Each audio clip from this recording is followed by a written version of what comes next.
ഇനിയും മൗനം കൊണ്ട് മറുപടി പറഞ്ഞ് രക്ഷപ്പെടാന്ന് രാജാറാം സാറ് കരുതണ്ട. ഇനിയും സാറ് മറുപടി പറയാൻ മടിക്കുന്നത് രവി സാറും രാജനന്ദിനിയും തമ്മിലുള്ള വിവാഹം മുടക്കാൻ സാറ് ശ്രമിച്ച കാര്യം ഞാൻ എങ്ങനെ അറിഞ്ഞു എന്നാണെങ്കിൽ അതിനൊരു ഉത്തരമേ ഉള്ളൂ. എന്നോട് ഇക്കാര്യം പറഞ്ഞത് രാജനന്ദിനിയാ.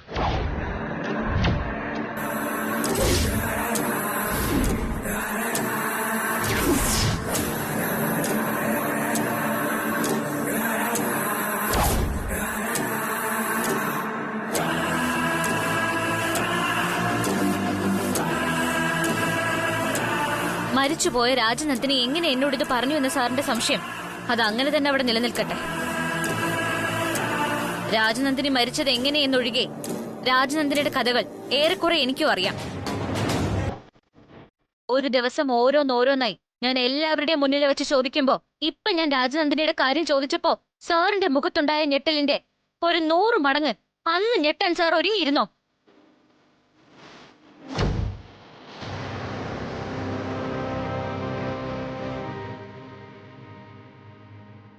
ഒരേ ഒരു സംശയം ഇപ്പൊ എനിക്കുള്ളൂ. മുടക്കാൻ പറ്റാതെ പോയ കല്യാണത്തിന് പകരം രവി രാജനന്ദിനി ജീവിതം മുടക്കിയതിൽ രാജാറാം സാറിന് എന്തെങ്കിലും പങ്കുണ്ടോ എന്ന്. അതായത് രാജനന്ദിനിയെ കൊന്നതില് സാറിന് എന്തെങ്കിലും പങ്കുണ്ടോന്നാ എന്റെ ചോദ്യം. ശ്രീലക്ഷ്മി,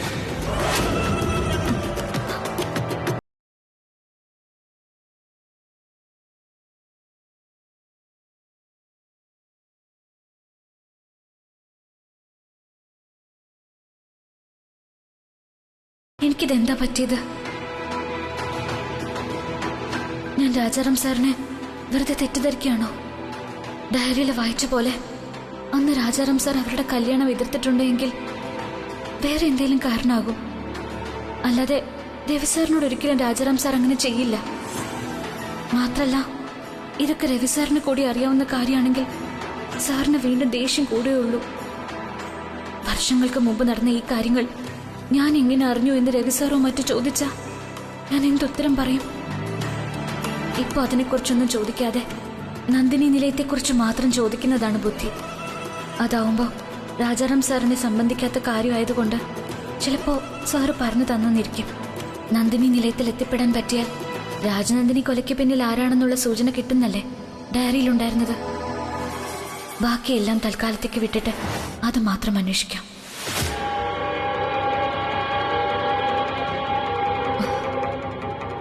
അല്ല മാഡം ഇവിടെ നിൽക്കുന്നത്? അത് ഞാൻ സാറിനെ ഒന്ന് കാണാൻ. എന്നെ കാണാനോ? എന്താ അത്യാവശ്യമായിട്ട്? സർ, അത് വേറൊന്നുമല്ല. ഈ നന്ദിനി നിലയം അതെവിടെയാ?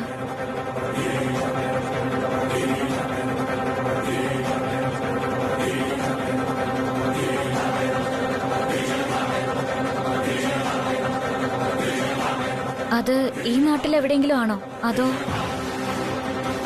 അതൊന്നറിയാൻ വേണ്ടിയിട്ടാ ഞാൻ സാറിനെ കാണാൻ വന്നത്.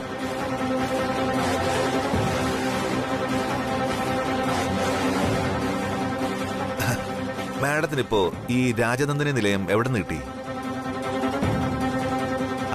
അതെന്തെങ്കിലും ആവട്ടെ. എന്തിനാ മാഡം ആവശ്യമില്ലാത്ത ഓരോ പൊല്ലാപ്പുകള്? മാഡവും ആ സ്ഥലവും തമ്മിൽ യാതൊരു ബന്ധവുമില്ല. അങ്ങനെ ബന്ധമില്ലാത്ത കാര്യത്തിന് വേണ്ടി എന്തിനാ മാഡം മെനക്കിടുന്നത്? അതോ പണ്ടത്തെ പോലെ വീണ്ടും ഡിറ്റക്റ്റീവ് പണിയായിട്ട് ഇറങ്ങിയതാണ്? ആ അനുഭവം ഓർമ്മയുണ്ടല്ലോ. ഒന്നും എങ്ങും എത്താതെ അവസാനം മാഡത്തിന്റെ കുറെ സമയം പോയത് മിച്ചം. ഇതും അതുപോലെയൊക്കെ തന്നെ. വെറുതെ സമയം കളയണ്ട. എന്തെങ്കിലും സംശയങ്ങളൊക്കെ ഉണ്ടെങ്കിൽ അതൊക്കെ മറന്ന് മാഡം രവി സാറുമായിട്ട് നല്ലതുപോലെ ജീവിക്കാൻ നോക്കാം. നല്ലൊരു കുടുംബത്തില് മാഡം ചെന്ന് കയറിയിരിക്കുന്നത്. വെറുതെ അവരുടെ കണ്ണിൽ കരടുണ്ടാക്കാതെ ജീവിക്കുന്നതല്ലേ നല്ലത്. അതിനർത്ഥം നന്ദിനി നിലയത്തെക്കുറിച്ച് അറിയില്ലെന്നാണോ? സാറ് പറയില്ലെന്നാണോ? അറിയില്ലെന്ന് ഞാൻ പറഞ്ഞ മാഡം വിശ്വസിക്കുവോ? അപ്പോ പറയില്ല. മാഡം എന്നെ നിർബന്ധിക്കരുത്. ഞാനത് പറയില്ല. പറഞ്ഞിട്ടും മാഡത്തിന് വലിയ ഗുണമൊന്നുമില്ല എന്നുള്ളതാണ് വേറെ സത്യം. ഗുണമൊന്നുമില്ലാത്തതിന് പുറകെ എന്തിനാ മാഡം പോകുന്നത്? രാജനന്ദിനി നിലയം അറിയാവുന്നവർ പോലും മറക്കാൻ ശ്രമിക്കുന്ന ഒരു സ്ഥലത്തെ മാഡം എന്തിനാ അറിയാൻ ശ്രമിക്കുന്നത്? എനിക്കറിയാം ഓഫീസിൽ നല്ല തിരക്കുള്ള സമയം, പ്രത്യേകിച്ചും മാഡത്തിന്. അതുകൊണ്ട് ചെന്ന് അവന്റെ ജോലി ചെയ്യാൻ നോക്ക്. ചെല്ലു മേഡം.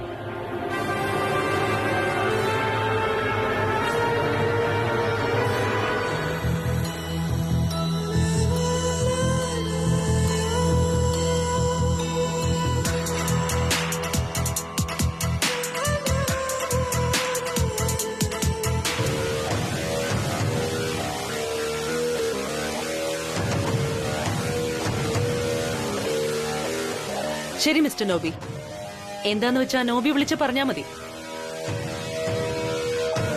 ഓക്കെ. ആ, ഞാനുമായിട്ട് ഡിസ്കസ് ചെയ്താണെന്ന് പറഞ്ഞാ മതി. ഓക്കെ. ആഹാ, സാന്ദ്ര ഇന്ന് നേരത്തെ വന്നോ? അതെ മാഡം. ഹാ, എന്തായാലും സാന്ദ്ര ഇന്ന് ഇവിടെ ഉള്ളത് നന്നായി. മാഡം, സാന്ദ്ര ഇന്ന് ഈ വീട്ടിലുള്ളത് നല്ലതാണെന്നാ ഞാൻ പറഞ്ഞത്. ഇന്ന് ഈ വീട്ടിൽ നടക്കാൻ പോകുന്ന എല്ലാത്തിനും സാക്ഷിയാവാൻ സാന്ദ്രയ്ക്ക് പറ്റും. ആ, ഇന്ന് സാറിന്റെയും ശ്രീലക്ഷ്മി മാഡത്തിന്റെയും ശാന്തി മുഹൂർത്തം അല്ലേ? മാഡം അതിനെ കുറിച്ചാണോ പറയുന്നത്? ശാന്തി മുഹൂർത്തം മുഹൂർത്തം എന്ന് തന്നെയാ. പക്ഷെ ശാന്തിയുടേതാണോ പൊട്ടിത്തെറിയുടേതാണോ എന്ന് സാന്ദ്ര കണ്ടു. മാഡം എന്തൊക്കെയായി പറയുന്നത്? പറയാം, താനാദ്യം ഇരിക്കെ സാന്ദ്ര.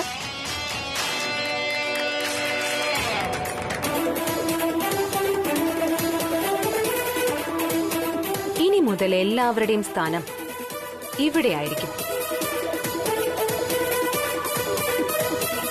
എന്റെ കാൽ ചുവട്ടിൽ. ഇനിയാണ് ശരിക്കും എന്റെ ടൈം തെളിയാൻ പോകുന്നത്. സാന്ദ്രയ്ക്ക് സമ്മതമാണെങ്കിൽ എന്റെ വിജയം നമ്മൾ ഒരുമിച്ച് ആഘോഷിക്കും, ഇന്നത്തെ ഈ രാത്രിയിൽ തന്നെ. സാന്ദ്രയ്ക്ക് ഞാൻ പറഞ്ഞത് മനസ്സിലായില്ലെന്ന് തോന്നുന്നു. മനസ്സിലാവാൻ മാഡം ഒന്നും പറഞ്ഞില്ലല്ലോ. ഓഫീസിലെ ജോലി തിരക്കുകൾക്കിടയിൽ സാന്ദ്രയ്ക്ക് സിനിമ കാണാൻ സമയം കിട്ടാറില്ലല്ലേ? സാന്ദ്രയെ ഞാനൊരു സിനിമ കാണിക്കാം. ഇതുവരെ ആരും കണ്ടിട്ടില്ലാത്തൊരു സിനിമ. വെറുതെ എന്റെ സമയം വേസ്റ്റ് ആക്കല്ലേ മാഡം. സിനിമയൊക്കെ മാഡം തനിച്ചിരുന്ന് കണ്ടോളൂ, എനിക്ക് ഒരുപാട് ജോലിയുണ്ട്. ഏയ്, wait wait wait wait Sandra.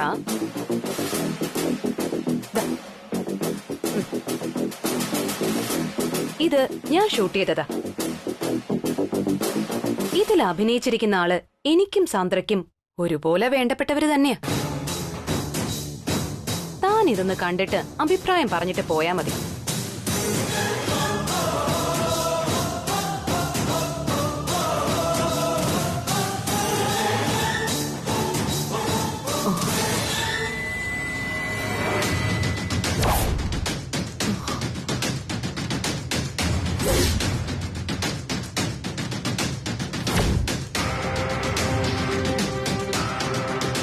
കണ്ടോ? ഇത് കണ്ടപ്പോ സാന്ദ്ര തന്നെ ഞെട്ടി. അപ്പോ ഈ വീട്ടിലെ എല്ലാവരും കൂടി ഒരുമിച്ച് കാണുന്ന രംഗം സാന്ദ്ര ഒന്ന് ഓർത്തു നോക്കി. അവളുടെ നല്ല പിള്ള ചമയല് ഇന്നത്തോടെ ഞാൻ നിർത്തും. ഈ വീഡിയോ കണ്ട് ഇപ്പൊ സാന്ദ്ര നിൽക്കുന്നത് പോലെ എല്ലാവരും ഞെട്ടി നിൽക്കുമ്പോ അവൾ ഇന്നലെയും കൂടി അതിനകത്ത് കയറിയ കഥ ഞാൻ എല്ലാവരോടും പറയും. പിന്നെ ആ ശ്രീലക്ഷ്മിയുടെ അവസ്ഥ എന്തായിരിക്കും?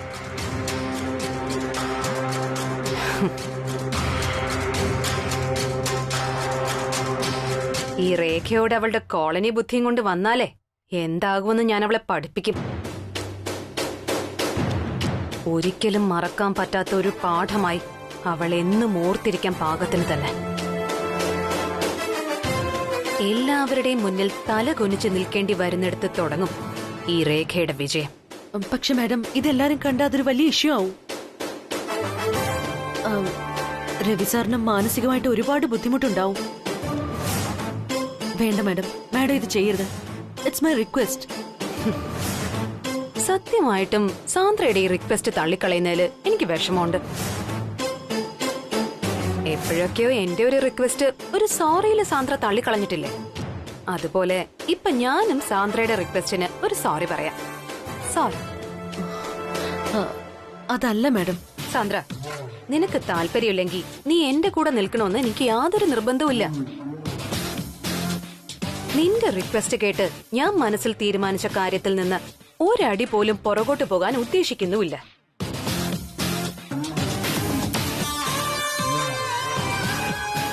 ഇത് എന്റെ മാത്രം കാര്യമല്ല, ഈ കുടുംബത്തിന്റെ കാര്യം കൂടിയാ.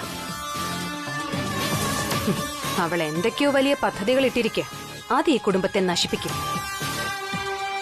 അതിനു മുമ്പ് എനിക്ക് ഈ കുടുംബത്തെ രക്ഷിക്കണം. ഇപ്പൊ സാന്ദ്ര ചെല്ല്, എന്നിട്ട് കർട്ടൻ ഫസ്റ്റ് ബെല്ല് മുഴങ്ങി കഴിയുമ്പോഴേക്കും വാ. മാഡം, മാഡത്തിന് ഇഷ്ടമായാലും ഇല്ലേലും ഞാനൊരു കാര്യം പറയാം. മാഡം ഇപ്പൊ ജീവിക്കുന്നതും പറയുന്നതുമെല്ലാം ഏതോ സ്വപ്നലോകത്ത് നിന്നാ. അതുകൊണ്ടാ എല്ലാത്തിലും മാഡം നെഗറ്റീവ് മാത്രം കാണുന്നതും. പിന്നെ ഈ കുടുംബത്തിന് വേണ്ടി എന്തോ ചെയ്യുകയാണെന്നൊന്നും പറഞ്ഞു കളയരുത് കേട്ടോ. മാഡം ചെയ്യുന്നതൊക്കെ മാഡത്തിന് വേണ്ടി മാത്രമാ, മാഡത്തിന് ലാഭമുള്ളത്. അതിന്റെ പങ്ക് നല്ലതായാലും ദോഷമായാലും ഇവിടെയുള്ള ആരുടെയും തലയെ കൊണ്ട് വെക്കരുത്. മാഡത്തിനേക്കാളും ഈ കുടുംബത്തോട് ഇഷ്ടമുള്ളത് കൊണ്ടാ ഞാൻ പറയുന്നത്. സാന്ദ്ര മാഡം നല്ലവളായിക്കോ എന്ന് കരുതി മദർ തെരേസ ആവരുത് കേട്ടോ. ഞാൻ എന്തെങ്കിലും ചെയ്തെങ്കിലോ ചെയ്യാൻ ഉദ്ദേശിക്കുന്നെങ്കിലോ അതിനി എത്ര ക്രൂരമായാലും ശരി, നീ ചെയ്തതിന്റെ ഒരു പടി താഴെ നിൽക്കൂ. അതുകൊണ്ട് നീ എന്റെ മുന്നിൽ നല്ലവളാവാൻ നോക്കിക്കോ. ഞാൻ നിന്നെ അങ്ങനെ കാണണമെന്ന് വാശി പിടിക്കരുത്. എന്നെ കൂടുതൽ ഉപദേശിച്ചാലുണ്ടല്ലോ, ഈ ഷോ കഴിഞ്ഞ് ഞാനൊരു ചവിട്ട് നാടകം കൂടി നടത്തും. എന്നിട്ട് ബ്രദർ ഇൻ ലോയോട് നിനക്ക് ഇഷ്ടമുള്ള കാര്യങ്ങളടക്കം ഞാനങ്ങ് വിളിച്ചു പറയും. ഇങ്ങോട്ട് വരാൻ പറഞ്ഞ മദർ ഇൻ ലോ തന്നെ നിന്നെ ചൂലെടുത്ത് അടിച്ചിറക്കും. എന്ത് സംശയമുണ്ടോ?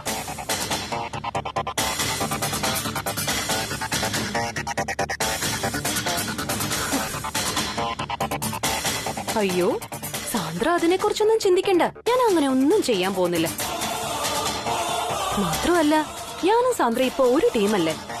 അതുകൊണ്ട് ഞാൻ സാന്ദ്രയെ സംരക്ഷിച്ചു പിടിക്കും ഒരു പരിധി വരെ. ആ പരിധി സാന്ദ്ര ഓർത്താ മതി. അതുകൊണ്ട് പോയി കുളിച്ച് പൗഡറൊക്കെ ഇട്ട് ഇങ്ങോട്ട് വാ, ഇന്നത്തെ ഫസ്റ്റ് ഷോ കാണാൻ. എന്നിട്ട് ഇവിടെ നടക്കുന്നതൊക്കെ കണ്ട് മിണ്ടാതെ നിന്നോണം. അപ്പൊ സാന്ദ്ര ചെല്ല്. ചെല്ലു സാന്ദ്ര.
രവി, നമ്മളിവിടെ വന്നിട്ട് നേരെ അത്രയെന്ന് അറിയാമോ? അസ്തമനം കഴിഞ്ഞ് ചന്ദ്രൻ ഉദിക്കാറായി. ഇനിയെങ്കിലും ആ തിരുവാതൊന്ന് തുറന്നാൽ നന്നായിരുന്നു. പഴയ രവിയും പഴയ രാജാറാമുമായി നമുക്കല്പം സ്വകാര്യമായിട്ട് സംസാരിക്കാനാണ് ഇങ്ങോട്ട് വന്നത്. ചിലരെ കുറിച്ചൊന്ന് വിലയിരുത്തണം. ആരെക്കുറിച്ചാണ് വിലയിരുത്തൽ നടത്തേണ്ടത്? ചോദിക്കേ. രഘുവിനുണ്ടായ ആക്സിഡന്റിനെ കുറിച്ചുള്ള അന്വേഷണം എന്താ രാജാറാം? ആര്, എന്തിന്? ഈ രണ്ടുത്തരം വേണം എനിക്ക്. രഘുവിന് സംഭവിച്ച ആക്സിഡന്റിനെ കുറിച്ച് മാത്രമല്ല രവി, രാജനന്ദനെ വിലാസത്തിൽ നടന്ന മറ്റു പല കാര്യങ്ങളും യോജിപ്പിച്ച് അന്വേഷണം ഞാൻ രഹസ്യമായി നടത്തുന്നുണ്ട്. പക്ഷേ എല്ലാ അന്വേഷണവും അവസാനം പോയി എത്തി നിൽക്കുന്നത് GD എന്ന 2 അക്ഷരത്തിലാണ്. GD എവിടെയാണെന്ന് പോലീസ് ഡിപ്പാർട്ട്മെന്റും നമ്മളും അന്വേഷിക്കുന്നുണ്ട്. ഇതുവരെ ഒരു തുമ്പും കിട്ടിയിട്ടില്ല. രഘുസാറിന്റെ ആക്സിഡന്റും രേഖ മേഡം ടെറസിൽ വെച്ച് ആരെയോ കണ്ടു ഭയക്കുന്നതും ഞാൻ ഇതുവരെ കമ്മീഷണറുമായി ഡിസ്കസ് ചെയ്തിട്ടില്ല. അവന് ജീവനോടെയാ നമുക്ക് വേണ്ടത്. അതിന് വേറെ ആരെയും ഇൻവോൾവ് ചെയ്യിക്കാതിരിക്കുന്നതാണ് നല്ലത്. അതെ രാജാറാം, നമുക്കെതിരായി ചിന്തിക്കുകയും പ്രവർത്തിക്കുകയും ചെയ്യുന്നവരെ നമ്മൾ തന്നെ കണ്ടെത്തണം. എങ്കിലേ അത് നമുക്ക് മാത്രം അറിയാവുന്ന കാര്യങ്ങളാണ്. അത് GD തന്നെ ആവണമെന്ന് നിർബന്ധമില്ല. നമുക്കറിയാവുന്നത് അല്ലെങ്കിൽ നമ്മൾ സംശയിക്കുന്നത് GD-യാണ്. ശരിക്കും നമുക്കറിയാത്തതോ അല്ലെങ്കിൽ നമ്മൾ പ്രതീക്ഷിക്കാത്തതോ ആയ ശത്രു ആണെങ്കിൽ അവസാന നിമിഷം നമ്മളെ കൊണ്ട് ഒന്നും സാധിച്ചെന്ന് വരില്ല.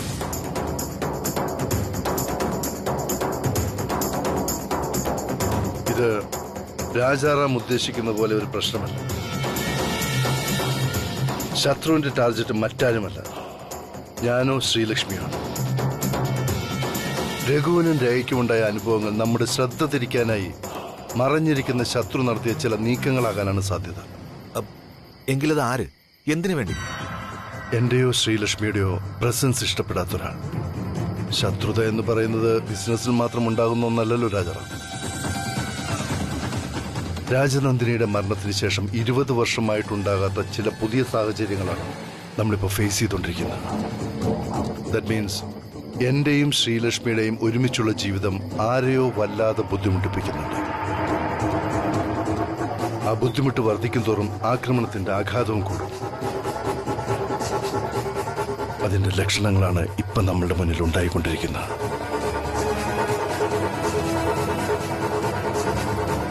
നമ്മളുടെ ഇടയിൽ തന്നെ ഉള്ള ഒരാൾ.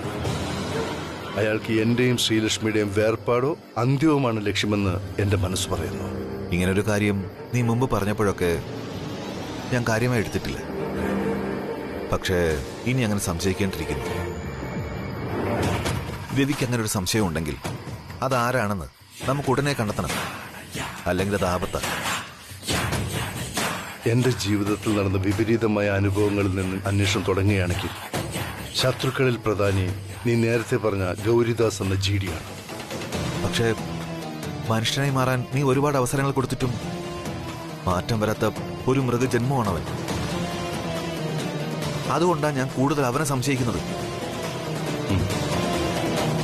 നമ്മൾ അങ്ങനെയൊക്കെ പറയുമ്പോഴും ഇപ്പോൾ GD-യുടെ ഓപ്പറേഷൻ സ്റ്റൈല് വളരെ ഡിഫറൻ്റ് ആണ്. ജയിലിൽ ചാടി അവന്റെ മനസ്സ് എങ്ങനെ സേഫായി മറിഞ്ഞിരിക്കാം എന്ന ചിന്തകളിലായിരിക്കാനാണ് 100% ചാൻസ്. അതുമാത്രമല്ല, പോലീസിന്റെ അവനായുള്ള അന്വേഷണം ഒന്ന് തണുത്തതിന് ശേഷമേ അവൻ അടുത്ത സ്റ്റെപ്പ് വയ്ക്കൂ. യു ആർ റൈറ്റ് രാജ. അതുകൊണ്ട് GD ആയിരിക്കാനുള്ള സാധ്യത വളരെ കുറവാണ്. ഇനി നമ്മൾ സംശയിക്കേണ്ടത് ത്രിവിക്രമനെയാണ്. ശ്രീലക്ഷ്മി തന്റെ മരുമകളായില്ലെന്ന കാരണത്താൽ അയാൾ ശ്രീലക്ഷ്മിയുടെ ആദ്യ വിവാഹം മുടക്കി. രവിയുമായുള്ള പ്രണയത്തിന് ഫുൾ സ്റ്റോപ്പ് ഇടാൻ അയാൾ ചെയ്യാൻ പറ്റുന്നതൊക്കെ ചെയ്തു. പക്ഷേ ഇപ്പോഴത്തെ അവന്റെ അവസ്ഥ കണക്കിലെടുത്താൽ അവനെ കൊണ്ട് ഒന്നും ചെയ്യാൻ സാധിക്കില്ല എന്നാണ് എന്റെ അഭിപ്രായം. ത്രിവിക്രമന് നീ വിധിച്ച ശിക്ഷ ചിലപ്പോൾ അവന്റെ മനസ്സിൽ പകയുടെ വിത്ത് വീണ്ടും മുളപ്പിക്കാനുള്ള സാധ്യതയുണ്ട്. അതും തള്ളിക്കളയാൻ പറ്റില്ല. Anyway, my next suspect is Sandra. സാൻഡ്രയ്ക്ക് എന്നോടോ തന്നോടോ യാതൊരു പ്രശ്നവും ഇല്ലായിരിക്കാം. ബട്ട് ശ്രീലക്ഷ്മിയോട് അതൊക്കെ ചെറിയ ചെറിയ ഈഗോ പ്രോബ്ലം മാത്രമായിരിക്കും രവി. ആയിക്കോട്ടെ. But there's a chance. Yes. The next is Rekha. Of course. Rekha മാഡത്തിനും ചില കാര്യങ്ങളിൽ ശ്രീലക്ഷ്മിയുടെ അസൂയയും വിദ്വേഷവുമുണ്ട്. തന്നേക്കാൾ മുകളിൽ ശ്രീലക്ഷ്മി മാഡം വളരുന്നത് കണ്ടിട്ടുള്ള ഒരു തരം ഈഗോ. പക്ഷേ രേഖ മാഡം ജസ്റ്റ് ലൈക്ക് സാന്ദ്ര, ഒരു പരിധിക്കപ്പുറം ഒന്നും ചെയ്യാനുള്ള ഗട്സ് ഇല്ല. ഓക്കെ, ഇനിയുള്ളത് നമ്മൾ ഇതുവരെ സസ്പെക്ട് ചെയ്യാത്ത ഒരാളാണ്. ലിസ്റ്റിലെ അവസാനത്തെ ആൾ. ആരാണ് എഴുതിയത്? ദാമോദർ. ദാമോദർ?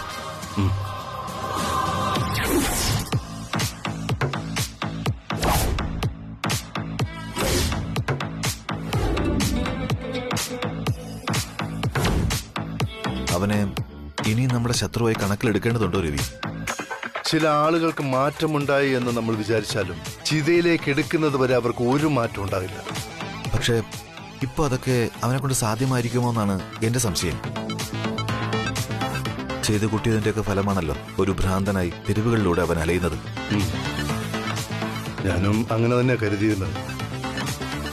പക്ഷെ എന്നെ നേരിൽ കണ്ടപ്പോ അവനുണ്ടായ പെരുമാറ്റത്തിന് ചേഞ്ച്,